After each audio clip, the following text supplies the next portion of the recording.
आणि कणलगे मायक पदार्थ तेथे माझे अर्थ नको देवा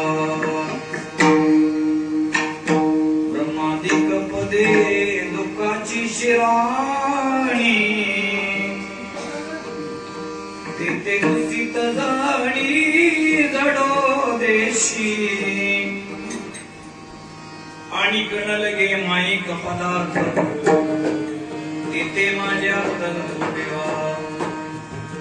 तुका म्हणे त्याचे कळल्या मावर्ण जे जे कर्म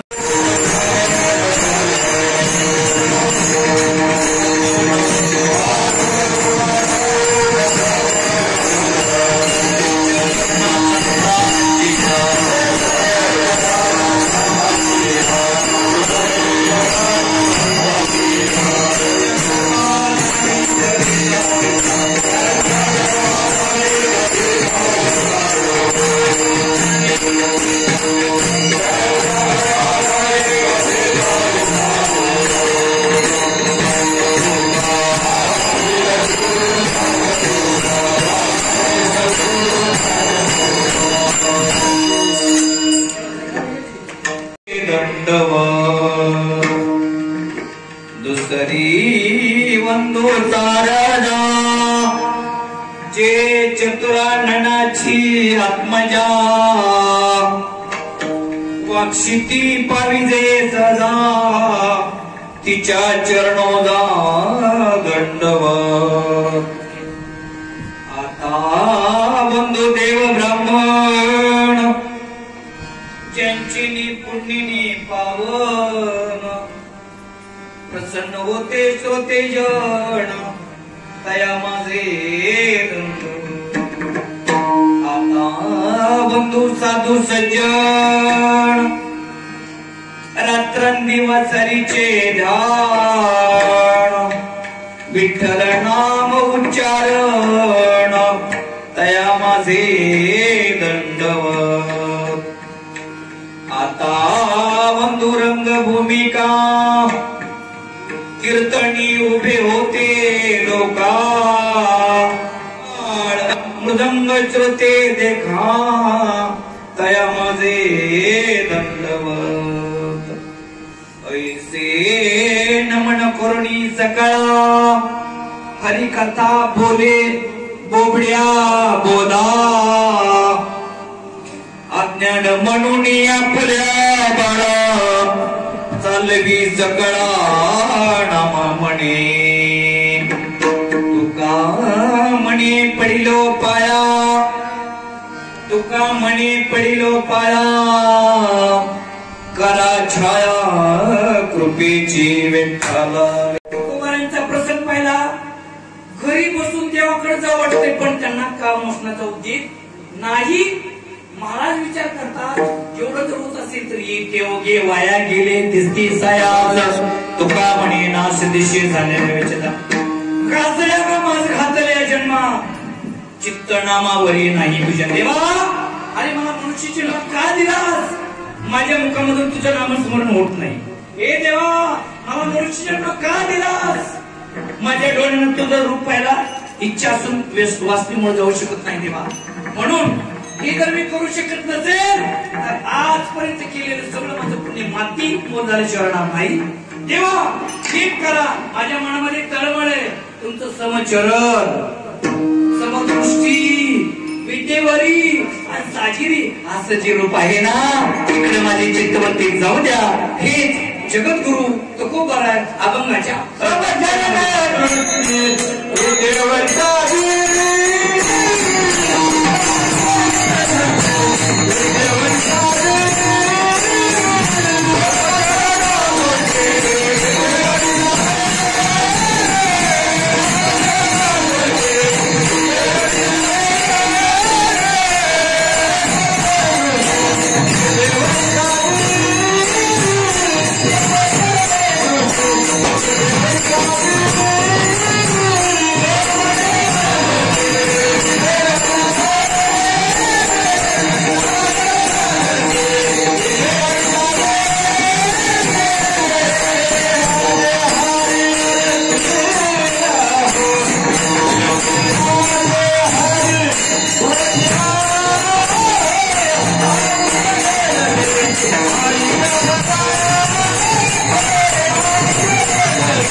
चरण समदृष्टी जे वैशिष्ट्य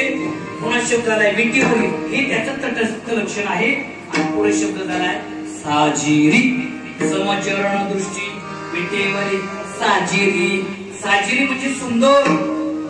लय सुंदर आहे किती सुंदर आहे तुझी निढळी कोटी चंद्र प्रकाशे तुझी निढळी कोटी चंद्र प्रकाशे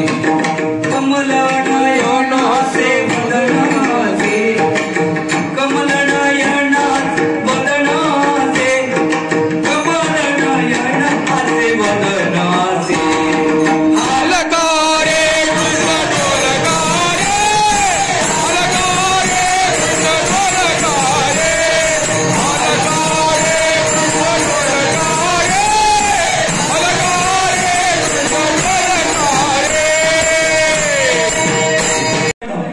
वदन आहे असं त्याचं रूप आहे महाराज त्याच्या रूपाचं वर्णन आपण नाही करू शकत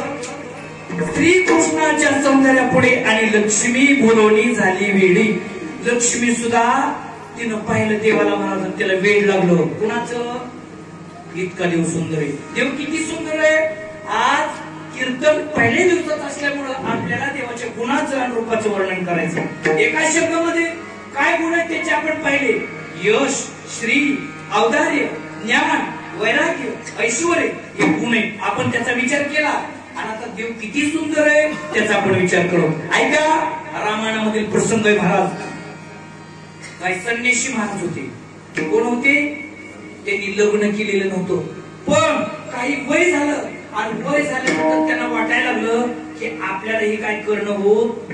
नाही आपल्याला आपले कपडे धुणं होत नाही आपल्याला स्वतःचं अन्न आपल्याला आणता येत नाही खूप त्रास व्हायला लागलेला आहे आपल्याला कोण पाहिजे मला लगीन करायला पाहिजे असं त्याला वाटायला लागलं मला लगीन करायला पाहिजे इंदुरकरांची भाषा आहे मला लगीन करायला पाहिजे मला लगीन करायला पाहिजे असं त्यांना वाटायला लागलं आणि बघता बघता एक बातमी लक्षात आली काय रामाच्या पदस्पर्शानं ऐकताय का रामाच्या पदस्पर्शानं रामाच्या पायाची धूळ एका शिळेवर पडली दगडावर पडली आणि त्याच्यातून सुंदर स्त्री निर्माण झाली सगळीकडे बातमी समजली गेली ऐकल्या होती मनुष्य झाली त्याचे चरणाचे चाली बघता बघता सगळीकडे बातमी समजली गेली रामाच्या चरणाची धूळ शिळेवर पडली आणि त्याच्यातून सुंदर स्त्री तयार झाली प्रभू रामचंद्र दगडाच्या काय करून देतात स्त्रिया त्या ऋषीने जाणलं महाराज आणि त्यांनी विचार केला म्हणजे आपल्याला काय धोतर धुणं होत नाही बाबा आता मग आपण काहीतरी केलं पाहिजे पण काही नाही बरं का त्यांनी विचार केला प्रभू रामचंद्र दगडाची स्त्री करून देतात ना मग त्यांनी माझ्यासारखा ऋषी लेखाला त्यांनी माझ्याच वजनाचा दगड डोक्यावर घेतला तुम्ही त्या ऋषी एखादा आगड बंब असेल त्यांनी त्याच्या शरीरानुसार मोठा दगड डोक्यावर घेतला लाईन लागली महाराज कुणाकडे चालले प्रभू रामचंद्राकडे वाक्य पाठ केलं ए रामा तुम्ही आम्हाला या दगडाच्या बायका करून द्या वाक्य पाठ केलं बरं का नवासारखा जाडसूड होता का नाही त्यांनी विचार केला आपल्याला टप्प्या दगड घ्यावा लागेल आणि असं वाक्य पाठ केलं हे रामा आम्हाला या दगडाच्या बायका करून द्या आणि गेली ती गणेश महाराज गेल्यावर रामाचं रूप दिसलं महाराज देखीला डोळा बैसला म्हणे तुझी वदनी उच्चारी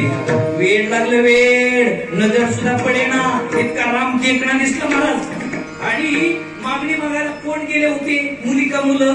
असं समजू मुली का मुलं गेले होते मुलं म्हणजे पुरुष पण बघा त्यांचे सुद्धा तोंडातून आला रामा तुम्ही आम्हाला तुमच्या बायका करून द्या म्हणजे पुरुषाला सुद्धा वाटलं बायको झालेले बरे किती दिवस सुंदर आहे इतका दिवस सुंदर आहे विठ्ठल